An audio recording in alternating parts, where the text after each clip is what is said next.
Abbas is an artist, producer and game designer creating experimental, educational and meaningful games. He established Scotland's first game collective and collaborative space, Biome Collective, and Mal is here with us today.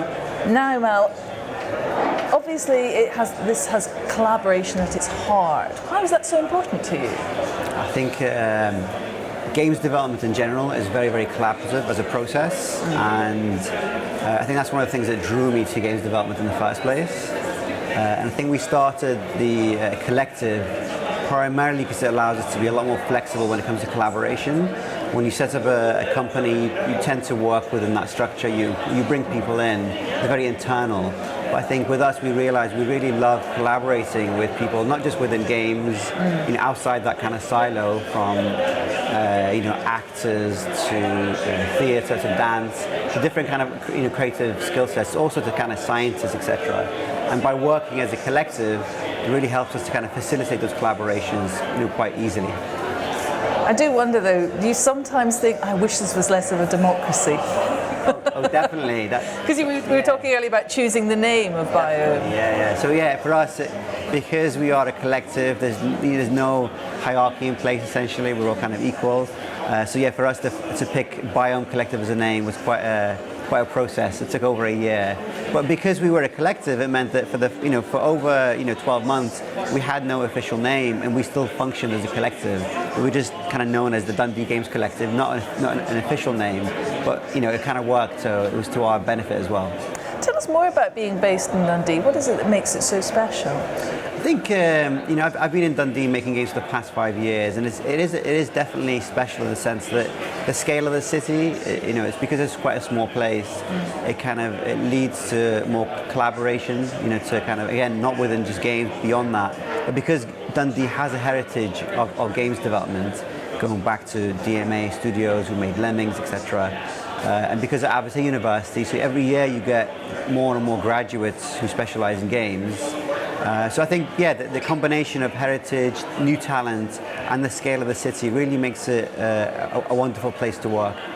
Now your last game, I should say, Killbox, tackles difficult subject matter. Can you tell us a wee bit more about that?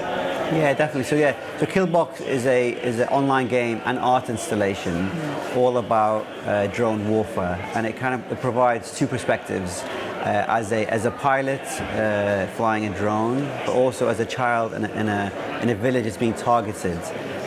So it was a really interesting project, an international collaboration with Joseph Delap at the time, who came to our collective, did the residency. So again, another benefit of having a collective is we were able to kind of offer space to artists.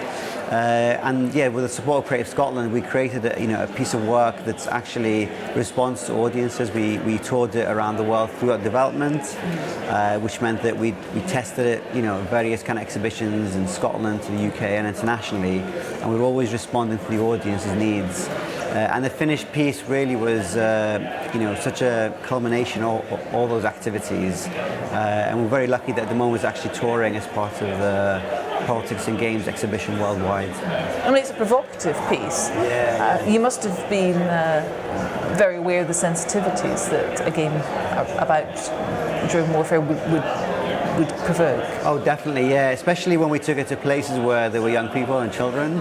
So that was a bit challenging at first. But we tackled that with that in mind. So we really abstracted a lot of the violent content. So it is quite shocking, it is quite strong, but aesthetically we went for quite abstract visuals, especially on the village scene. We made it a lot more playful, and it's a very short experience. It only lasts, collectively about 10 minutes. And we found that audiences have reacted quite well to it. We've had people get quite emotional, but again, everyone's, even people who've cried at the experience have actually been quite praiseworthy and have thanked us for putting them in a situation where they've had to think about something in a new light. You're bringing your experience to XpoNorth. What are you going to be talking about this year?